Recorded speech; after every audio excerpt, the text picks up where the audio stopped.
B3, S3. Résout les équations suivantes et vérifie les solutions. Alors, première équation, moins 5x plus 2 égale moins 9x moins 6. Donc on va commencer par rassembler tous les termes semblables du même côté.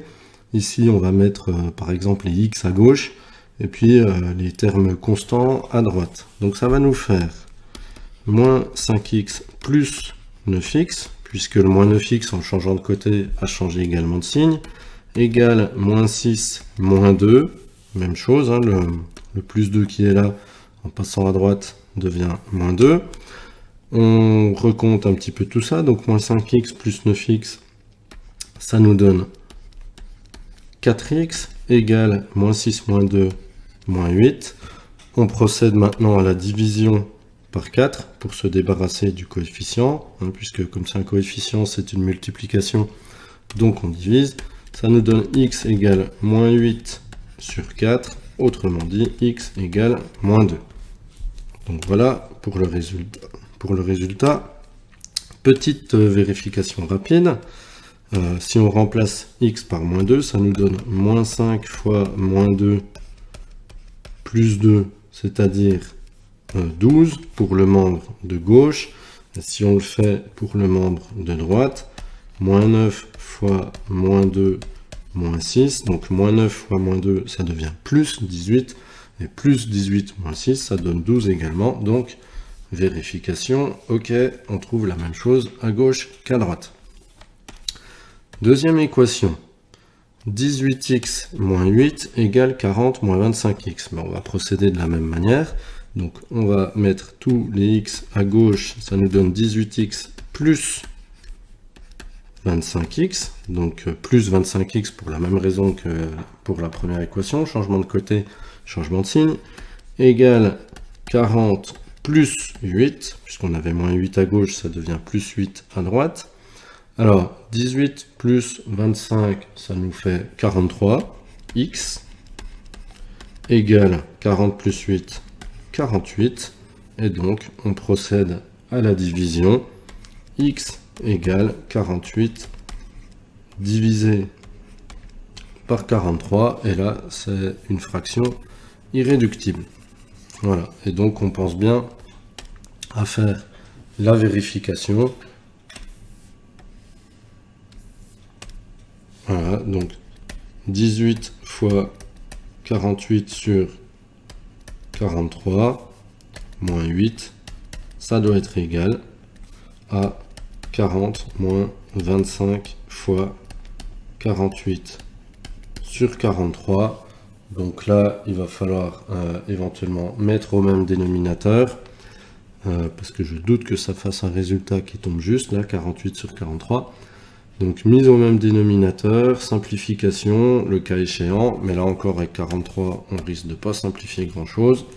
Et puis voilà.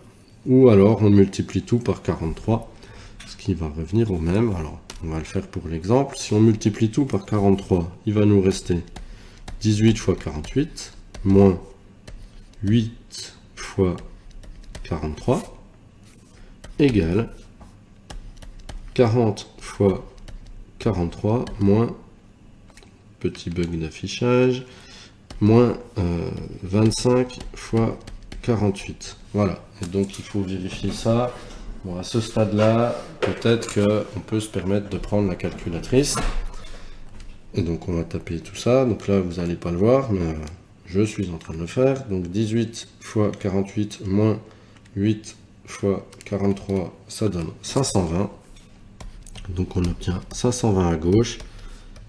Et puis de l'autre côté, 40 fois 43 moins 25 fois 48, ça nous donne aussi 520. Donc bingo, on ne s'était pas trompé, la vérification fonctionne. Et pour finir, question B, on va résoudre cette magnifique équation qui contient des fractions. Donc ça, en général, on sait que les élèves adorent ça.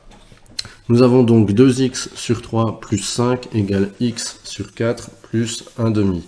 Donc là, il y a plusieurs façons de démarrer, hein. On pourrait déjà mettre tous les x à gauche, toutes les constantes à droite. On peut aussi commencer par tout mettre au même dénominateur. Alors, on va faire comme ça on se débarrassera des fractions. Alors, on a 4, 2 et 3. Donc, soit on met tout directement sur 12, puisque c'est le plus petit multiple commun, ou alors on peut multiplier par 3, puis multiplier par 4, ce qui nous fera aussi l'affaire pour le 2 du 1,5. Alors, si je fais x3, par exemple, pour toute l'équation, on va se retrouver avec 2x, puisqu'on va avoir l'élimination avec le dénominateur, plus 15, parce que 5 fois 3, égale 3x sur 4, plus 3 demi. Ensuite, j'ai le 4 dont je voudrais me débarrasser, donc je vais faire un x4 partout. Donc ce qui va revenir finalement à faire x12 au final, et donc une mise au même dénominateur, le tout sur 12. Donc si je fais x4, j'obtiens 8x plus 60 égale 3x, puisque là on a une élimination avec le dénominateur, plus 6, parce que du coup on a une simplification partielle avec le 2. Voilà. Et là maintenant on a une équation entre guillemets normale. On peut mettre tous les x à gauche, donc ça nous fait 8x moins 3x égale 6 moins 60. 8x moins 3x, ça fait 5x, égale 6 moins 60, c'est moins 54. Et donc, ici, la solution, x égale moins 54 sur 5. Voilà, et même chose, on peut faire la même vérification que tout à l'heure, on remplace, éventuellement on met comment dire, au même dénominateur avant de remplacer, c'est-à-dire on pourrait remplacer à ce stade-là, mais ça voudrait dire qu'il ne faut pas avoir fait d'erreur avant. Donc il faut quand même mieux reprendre l'expression de départ, même si elle est un peu plus pénible à vérifier, faire les différentes étapes ou utiliser la calculatrice pour vérifier. Et ça nous termine cet exercice.